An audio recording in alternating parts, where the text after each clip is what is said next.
The 2024 Formula One season will bring major changes to the life of AlphaTauri. After the death of Dietrich Mateschitz, there was even talk of selling the Faenza's team. After Oliver Mintzlaff, director of sports projects at Red Bull, analyzed the financial situation of the team, it was decided to restructure it instead of selling it.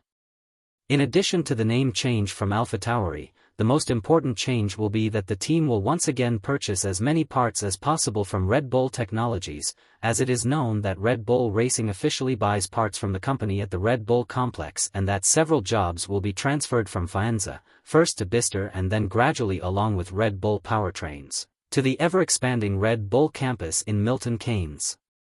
So Red Bull will follow the Ferrari and Haas model from the 2024 season onwards, but of course there are rumors in the paddock that Daniel Ricciardo and Yuki Tsunoda will be driving a completely replicated car next year, which could be a real scare for the other teams given the impressive superiority of the RB19. To add to teams' fears, Racing Point also took a big step towards the top in 2020 by copying the car that dominated the current rules. Following the 2020 copying scandal, the use of 3D cameras was banned, and the FIA is strengthening its controls to verify that teams are actually designing their own cars. But Horner says it is absurd that this example could be applied to Red Bull's relationship with AlphaTauri. "We are a long way from having a pink Mercedes on the grid," said Horner. "The rules are very clear about what parts can be bought from another team, and we will follow. If you look at the two cars now, there are fundamental differences between them.